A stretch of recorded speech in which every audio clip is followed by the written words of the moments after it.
అందరికీ నమస్కారం, శుభోదయం. Welcome to money master. వాళ్ళ 27 Jan Tuesday international markets performance, మన మార్కెట్స్ మీద ఇంపాక్ట్ అన్నీ మాట్లాడుకుందాం. యాజ్ ఆఫ్ నౌ ఏషియన్ మార్కెట్స్లో ట్రెండ్ కొద్దిగా మిక్స్డ్ బయాస్గా ఉంది. నికే ఫ్లాట్గా ట్రేడ్ అవుతుంటే హాంకాంగ్ 0.5% మేర లాభాలతో, షాంఘై 0.5% పైగా నష్టాలతో ట్రేడ్ అవుతుంది. నిన్న ముగిసిన అమెరికన్ మార్కెట్స్లో నాస్డాక్, S&P 500, డౌ జోన్స్ అన్నీ కూడా 0.5% పైగా లాభాలతోనే ముగిశాయి. ఒక రకంగా పాజిటివ్ అంశం.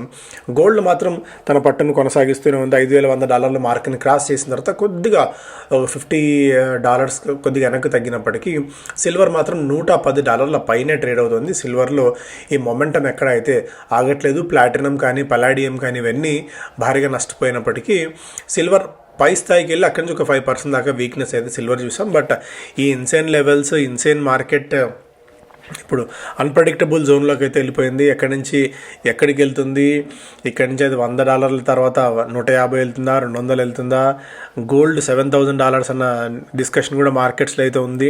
బట్ ఏది ఇప్పుడైతే ప్రెడిక్ట్ చేయలేని పరిస్థితి. సో ఇంకెవరు తీసుకున్నా వాళ్ళ రిస్క్ మోడ్ని బేస్ చేసుకుని తీసుకోవడం తప్ప ఎన్ని ఇన్సేన్ వాల్యుయేషన్స్ పాయింట్ ఆఫ్ వ్యూలో దీన్ని మనం ఇప్పుడు కన్సిడర్ చేయవచ్చు. క్రిప్టోస్లో బిట్కాయిన్ 2.5% దాకా పెరిగి $88,000 దగ్గర అయితే ఉంది. సో ఎందుకంటే ఒక్కసారిగా వరల్డ్ మార్కెట్స్లో డాలర్ మీద, యుఎస్ మీద నమ్మకం సడలి యుఎస్ బాండ్స్ని విక్రయిస్తూ, డాలర్స్ని విక్రయిస్తూ గోల్డ్ను కొనుగోలు చేసే ప్రయత్నం అయితే చేస్తున్నాయి చాలా దేశాలు. ఈవెన్ మనమైనా సరే, చైనా అయినా సరే. సో ఇది అనూహ్యంగా గోల్డ్కి డిమాండ్ అయితే పెంచుతోంది. రాబోయే రోజుల్లో ఈ డాలర్స్ రిజర్వ్ కరెన్సీగా పూర్తిగా గోల్డ్నే పెట్టుకుంటారేమో. ఒకవేళ అలా కనుక జరిగినట్టయితే మనకి, ఎందుకంటే కొత్త మైన్స్ రావాలి అంటే దాదాపు 10 సంవత్సరాల పైన పడుతుంది అనేది ఈ ఇండస్ట్రీలో ఉన్న ఎక్స్పర్ట్స్ చెప్తున్నమాట. సో ఈ పాయింట్ ఆఫ్ టైంలో కొత్త మైన్స్ రావాలంటే అంత సమయం పడుతుంది. కాబట్టి demand and supply miss match అవుతుంది. ఆ demand and supply miss match నేపథ్యంలో ఈ మొమెంటం ఇలాగే కొనసాగవచ్చు అనేది కూడా ఒక వర్షన్లో వినిపిస్తున్నమాట. సో ఇది ఎక్కడి దాకా వెళ్తుంది, ఎంత దూరం ఇప్పుడు ఇన్వెస్ట్ చేయవచ్చా లేదా, ఇవన్నీ జస్ట్ ఇప్పుడు మన పరిధి దాటి ఆలోచించే దీనిలోకి, జోన్లోకి అయితే వెళ్ళిపోయి gold and silver point of వ్యూలో. ఇంకా యాజ్ ఆఫ్ నో నిఫ్టీ ఒక 70 పాయింట్స్ ప్లస్లో మనకైతే కనిపిస్తుంది. సో మన మార్కెట్స్ కొద్దిగా గ్యాప్ అప్లో ఓపెన్ అయ్యే అవకాశాలు ఉన్నాయి. ఎందుకంటే నిన్న మన మార్కెట్ సెలవు తీసుకున్న తర్వాత ఒక major news flow, mother of all డీల్స్గా చెప్తున్న ఇండియా, యూరోపియన్ యూనియన్ ఇవాళ ఫైనల్గా ఒక డీల్ని ప్రకటించబోతున్నారు. చాలా కాలం పాటు దీని మీద చర్చోపచర్చలు జరిగిన తర్వాత రెండు దేశాల మధ్య ఒక సయోధ్య అయితే కుదరబోతోంది. ఆ సయోధ్య కుదిరిన తర్వాత ఏ రంగాలకు దాని నుంచి బెనిఫిట్ ఉంటుంది అవన్నీ కూడా మనకు ఈరోజు డిస్కషన్లో అయితే రాబోతున్నాయి. సో ఆ రకంగా మార్కెట్స్ దీన్ని పాజిటివ్గా తీసుకోబోతున్నాయి. Asian Paints, Vodafone, Axis Bank, BPCL, MCX, PVR, Inox, Marico లాంటి స్టాక్స్లో వాళ్ళ యాక్టివిటీ ఉండవచ్చు. ఏషియన్ పెయింట్స్ వాళ్ళ రిజల్ట్స్ని అనౌన్స్ చేయబోతోంది.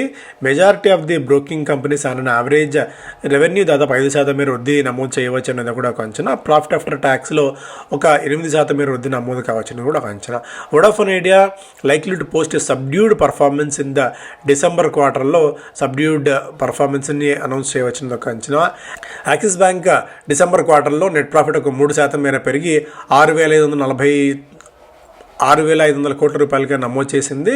Compare to 6,304 crores in the last year. So last year ఇదే సమయంతో పోలిస్తే 3% మేర వృద్ధి నమోదు చేసింది ప్రాఫిట్స్లో. UltraTech cements Saturday reported a 32% year-on-year surge in its PAT. Update: Kotak Bank reported a 4% year-on-year jump in its standalone net profit. MCX 151% మేర వృద్ధిని నమోదు చేసింది ప్రాఫిట్స్లో. చాలా కాలం నుంచి MCX బాగా లైమ్ లైట్లో అయితే ఉంది. అనూహ్యంగా ట్రేడర్స్ కమ్యూనిటీ, ఇన్వెస్టర్స్ కమ్యూనిటీలోకి ఇది బాగా చొచ్చుకెళ్ళింది ఈ stock.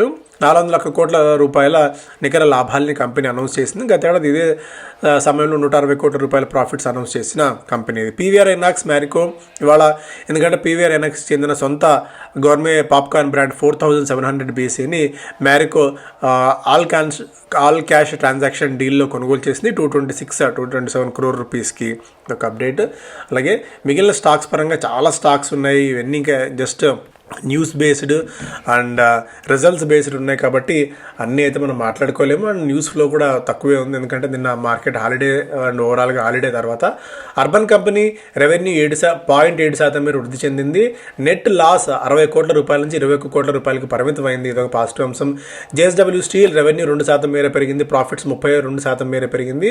One time exceptional item కూడా 529 కోట్ల రూపాయల మేర రావటం అనేది ప్రాఫిట్స్ ఇంతగా పెరగడానికి కారణమైంది. DCB bank net interest income 15% మేర పెరిగింది. గోద్రేజ్ కన్జ్యూమర్ రెవెన్యూ 9% మేర పెరిగింది. ప్రాఫిట్స్ 500 కోట్ల రూపాయలుగా నమోదు చేసింది. ఇంటర్మ్ డివిడెంట్ 5 రూపాయలు ప్రకటిస్తుంది Godrej consumer. IndusInd bank net interest income 13% మేర క్షీణించింది. అండ్ వెల్స్పన్ స్పెషాలిటీ రెవెన్యూ 16% మేర పెరగగా ప్రాఫిట్స్ 9.5 కోట్ల రూపాయలకు పరిమితమైంది. గత ఏడాది ఇదే టైంకి 4 కోట్ల రూపాయల నికర నష్టాలని అనౌన్స్ చేసింది కంపెనీ. గ్రాన్యూల్స్ రెవెన్యూ 22% మేర పెరిగింది, ప్రాఫిట్స్ దాదాపు 28% మేర వృద్ధి. నువామా ఇన్కమ్ 3% మేర తగ్గింది. నెట్ ప్రాఫిట్ 254 క్రోర్స్గా ఉంది, ఫ్లాట్గా. అండ్ వీళ్ళు నువామా అసెట్ మేనేజ్మెంట్ కంపెనీలో 100 కోట్ల రూపాయల వరకు వాళ్ళ సొంత ఆర్మ్లో ఇన్వెస్ట్ చేయబోతున్నారు. అండ్ కొటాక్ ఇవన్నీ కూడా మనం మాట్లాడుకున్నాము. ఇవాళ చాలా కంపెనీస్ రిజల్ట్స్ అనౌన్స్ చేయబోతున్నాయి. Asian Paints, Bikaji foods and CG power, Gopal snacks, Dodla dairy, Ramakrishna forgings, Spandana Sphoorty financial, Sumitomo chemicals, Vishal Megamart, WeWork లాంటి కంపెనీస్ అన్నీ కూడా రిజల్ట్స్ అనౌన్స్ చేయబోతున్న కంపెనీల జాబితాలో ఉండగా చాలా స్టాక్స్ ఇవన్నీ ఒకసారి మీరు పాస్ చేసుకొని చూడవచ్చు. ఎందుకంటే స్పెసిఫిక్గా ఏదన్నా మనం ఆ స్టాక్ని ట్రాక్ చేస్తుంటే, ఆ కంపెనీలో ఇన్వెస్ట్ చేస్తుంటే, జేఎస్డబ్ల్యూ ఇన్ఫ్రా న్యూ ఆర్మ్ ఒకటి స్టార్ట్ చేసింది ఖుర్జా రైల్ టెర్మినల్ పేరుతో.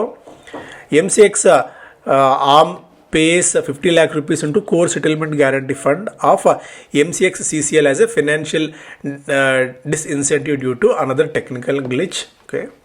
Boltec ప్యాకింగ్కి ఇన్కమ్ ట్యాక్స్ డిపార్ట్మెంట్ నుంచి 5 కోట్ల రూపాయల మీద ట్యాక్స్ డిమాండ్ నోటీస్ ఒకటి వచ్చింది.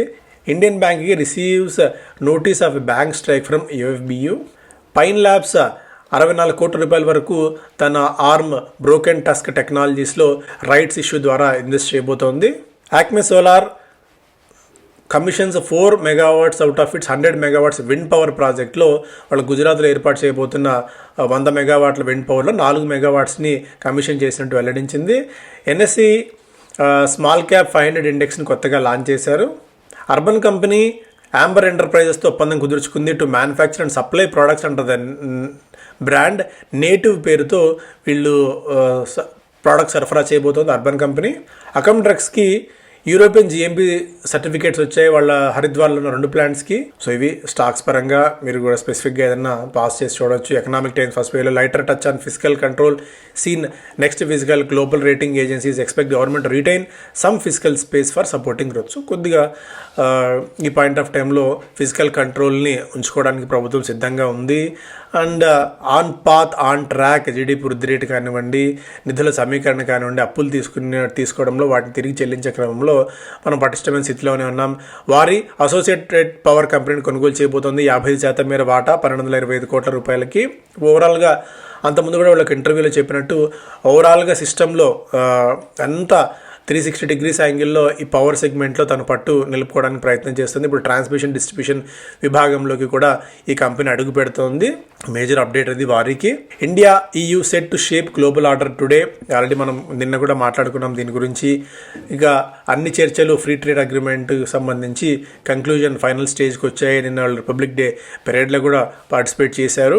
A successful India makes world more stable, prosperous and secure అన్నట్టుగా ఉర్సులా గారు చెప్తున్నారు. సో ఇదొక మేజర్ అప్డేట్ ఇది. సో వీళ్ళ అవుట్కమ్ బట్టి కూడా కొద్దిగా స్పెసిఫిక్ సెక్టార్స్లో స్పెసిఫిక్ స్టాక్స్లో మనకి యాక్టివిటీ ఉండే ఛాన్సెస్ అయితే ఉన్నాయి. ఎటర్నల్ షేర్స్లో కొద్దిగా స్ట్రెస్ ఉంది. క్విక్ కామర్స్లో క్యాష్ బర్న్ అనేది కొద్దిగా స్టాక్ని వివిధ బ్రోకింగ్ కంపెనీస్ ఇక్కడి నుంచి 10-15% మేర డౌన్ సైడ్ అంటే బై రేటింగ్ ఇస్తూనే తమ టార్గెట్ ప్రైస్ని 10-15% మేర తగ్గించారు. జేఎస్డబ్ల్యూ ఇన్ఫ్రా రాబోయే 2 ఏళ్ల కాలంలో 16,000 కోట్ల రూపాయల మేర పెట్టుబడులు పెట్టేందుకు సిద్ధమవుతోంది. మ్యారిక్ ఆల్రెడీ మనం మాట్లాడుకున్నాం. ఇక్కడ commercial vehicle sales set to go pass mile stone high. So గతంతో పోలిస్తే కమర్షియల్ వెహికల్ సేల్స్ మళ్ళీ కొద్దిగా పెరగబోతున్నాయి అన్నట్టుగా కూడా ఒక అప్డేట్. బిజినెస్ స్టాండర్డ్ ఫస్ట్ పేలో negotiations over, India EU FTA set roll out in 27. So ఇవన్నీ కూడా ఫస్ట్ పేజ్ అంశాలు. మార్కెట్ బ్రెత్ వీక్గా ఉంది గత 11 నెలలతో పోలిస్తే ఎఫ్పిఐ సెల్ ఆఫ్ అనేది దీనికి మేజర్ కారణం అనేది కూడా ఒక స్టోరీ. ఆల్రెడీ ఇవన్నీ కూడా నిన్న మనం మాట్లాడుకున్న ప్రధానమైన అంశాలు. సో ఇవి major news. Thank you so much.